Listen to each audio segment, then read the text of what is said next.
obviamente é um momento muito especial na vida da família, porque tanto o SBT como a Record prepararam documentários homenageando, falando da trajetória dele como apresentador, só que um depoimento da Dona Maria do Céu chamou a atenção, né? A gente vê que ela, muito emocionada, relembrou alguns momentos do filho, mas ela falou sobre um diagnóstico cerebral grave que envolve aneurisma. Olha só o que ela disse.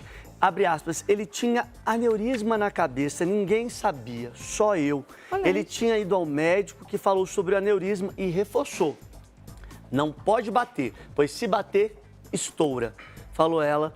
Ela não detalhou quando foi que ele abriu isso para ela, mas realmente um diagnóstico. A gente sabe que muitas pessoas, né, precisam ser monitoradas, acompanhadas, mas olha só, ela manteve isso em silêncio. Então, e aí eu fico pensando, né? Ela é uma senhora já de bastante idade. Muito, eu vou até conferir. Acho que é 85, daí para mais, não é? 90, já não, doutor. Acho que sim, né? Eu lembro mais ou menos. Imagina a angústia, né? Toda mãe fica angustiada, toda pessoa fica mais com mãe, mais ainda. Sofrimento calado, 95. Então, 95. Imagine ela com 90 anos, o Gugu, o filho, falando que tem um aneurisma. Como que ela ficou, né? E aí, eu acho que tem uma questão aí, obviamente, que a gente até vai ter a fala de um profissional, porque do ponto de vista da saúde, conviver com isso... É uma bomba, né? É uma bomba. Então, imagina quanto tempo, a gente não sabe exatamente quanto tempo o Gugu viveu, tendo que manter esse silêncio, tendo muito provavelmente acompanhamento, né? Obviamente ele era muito cuidadoso, assim, né? Mas mesmo assim... É como se você, sei lá, eu imagino, é como se a gente estivesse segurando uma bomba, sabe? E a qualquer momento... Você tirou o anel, joga e você fica segurando assim, ó. Qualquer balançadinha pode estourar. E eu fico pensando na aflição dela também. Porque como que você guarda um segredo? É seu filho, ele pede para você não falar para ninguém. Ele, obviamente, tinha ali a estrutura médica a favor dele, mas e a preocupação dela de uma... Claro, a Dona Maria do Céu muito cheia de fé também, né? Oração e etc. Mas foi o que você falou, é uma preocupação, é uma bomba relógio mesmo. E ela não falou nem para Aparecida? Pelo que eu entendi no documentário, não. Tá na fala dela... O que acontece? Eu acho que por ser um tema muito delicado, até a própria equipe foi muito sensível em não entrar em pormenores. Dela, né? Mas eu acho que, de alguma maneira, ela se sentiu à vontade também de dividir isso nessa homenagem, de dizer assim... Ele enfrentava uma luta, porque para as pessoas de fora, a vida é sempre perfeita. Às vezes olha o famoso falar, não tem problema de saúde, não tem problema na família. E aí eu acho que ela é muito sensível, quis dividir, confidenciar algo que provavelmente a família já até soubesse depois do falecimento. Mas eu não me recordo nunca de ter saído essa informação até então. Nem da própria Rose, que é médica. Nem da própria Rose. Eu acho que talvez nem ela soubesse, né, Kátia? Mas será que ele não falou nem pra ela? Eu acho. Eu tenho a sensação que talvez só pra mãe, sabia? Eu acho que era um detalhe... Bem, sobre a vida íntima, essa questão da saúde, algo muito, sabe, talvez difícil. E aí isso também começa a fazer a gente pensar... A gente não sabe quanto tempo antes, né? Ele falou para Dona Maria do Céu, o Gugu falou que tinha um aneurisma, mas o que pode ter causado a queda dele, que muita gente ficou assim, mas será que ele pisou em falso? Talvez ele tenha tido uma tontura, alguma coisa assim, né? Sei lá. Kátia, eu vou ser bem sincero, eu vi muita gente comentando isso. Eu acho que até uma questão até para a própria medicina dizer se pode ter afetado nesse tom, porque assim... Às vezes, e não, gente, não estou dizendo que a culpa é dele, mas assim, talvez pelo fato até de muitas pessoas da família não terem essa informação, o que aconteceu naquele tom? Será que foi uma tontura? Porque só ela sabia. Então, imagina a pressão também para a Dona Maria do Céu, pelo que eu sei, pode ter algum efeito ali, que pode, né? A gente não está dizendo que foi o que aconteceu, que deu ali uma tontura, uma pisada em falso. Ele desequilibrou, né? Porque a queda... realmente foi o que levou ali à morte do Gugu. Mas não era nem tão alta, né? Não era tão alta. Era o quê? 4 metros? Acho que uma coisa assim. Tem gente que cai... Aquela coisa, mas quando ele cai, ele bate, né? Eu acho que por isso ela fala que bateu já na quina e bateu. Eu acho que essa batida, para alguém que tem um aneurisma, a gente está supondo, mas pode ser algo mais grave. Isso é uma bomba relógio, né?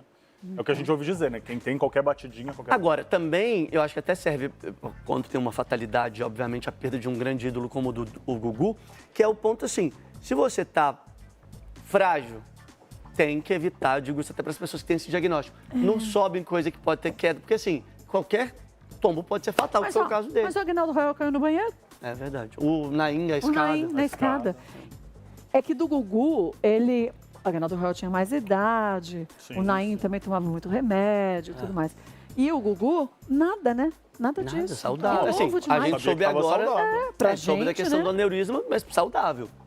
Então, será que ele descobriu, né? Acho que vai fazer algum exame de rotina, às vezes. Às vezes aquele check-up anual, né? A pessoa vai fazer um check-up ali uma vez por ele. Eu tinha a sensação de que o Gugu era um cara muito cuidadoso com a saúde dele. Tanto é que, você vê, eu não lembro de nenhuma situação assim, de falar o Gugu tá tratando alguma doença, mas nada. Sempre muito saudável. Então, assim, foi uma revelação, obviamente, que chamou a atenção, porque é algo delicado, né? Bom, a gente até pediu para o doutor Leandro Teles explicar, que é neurologista, um pouco dessa história de aneurisma, como que a pessoa tem que lidar, o que é um aneurisma, para a gente entender um pouco sobre isso. Quer ver? Olha lá.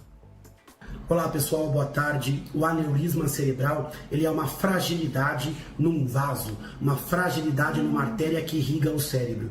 Quando existe ali uma dilatação localizada na artéria, você diz que ali há um aneurisma. Cerca de 2 a 3% da população brasileira tem aneurismas.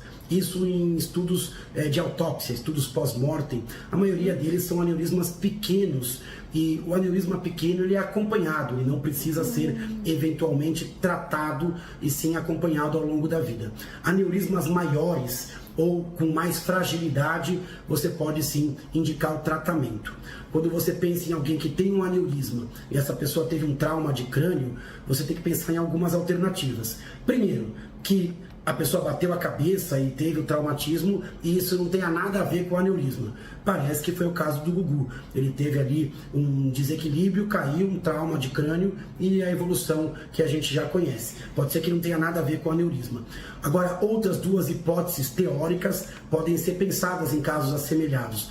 Uma delas é o aneurisma, que é essa fragilidade, levou a um rompimento, levou a um AVC, isso desequilibrou a pessoa e ela bateu a cabeça na sequência, ou seja, rompeu, depois bateu a cabeça. E por fim, uma última hipótese, que eu não acho tão significativa, mas possível, onde a pessoa caiu, bateu a cabeça e pelo trauma esse aneurisma descompensou e sangrou.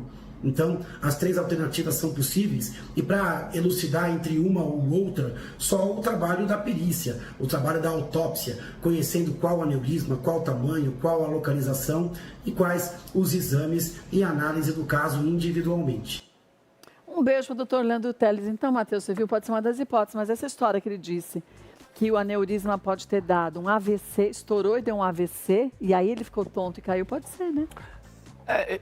Assim, o que eu fico pensando Sei lá, né? agora depois de 5 anos, isso mexe com a cabeça, assim, um pouco. A da família talvez que até já tivesse essa informação antes. Mas imagina, por quanto tempo a dona Maria do Céu não guardou esse segredo? E aí ela vê uma situação dessa acontecer e depois pensa assim, meu Deus, será que eu consigo? Acho que ela, obviamente, tá em paz com isso, mas é um negócio que pega. Então, mas sabe o que eu acho que nesse momento isso é bom? Porque a gente sempre fica pensando, será que eu podia ter feito algo diferente? Não. Será que eu podia ter feito, sei lá, aonde ele caiu, que foi no sótão que ele subiu? Se a gente tivesse feito um outro madeiramento, será que ele estaria vivo? É aquela coisa que a gente tem da raio da culpa, que você sempre vai tentar ver se você podia ter feito algo diferente, se você podia ter evitado alguma coisa. E nesse caso, a gente, mais ainda, porque a gente pensa, tá, se alguém tivesse visto, ele podia estar vivo? Então talvez venha isso para a família, até falar, puxa, de alguma forma ele tinha o aneurisma, ele não quis contar, mas foi isso que levou ele e não qualquer outra coisa, uma tensão, um sótão mal produzido, mal feito, concorda?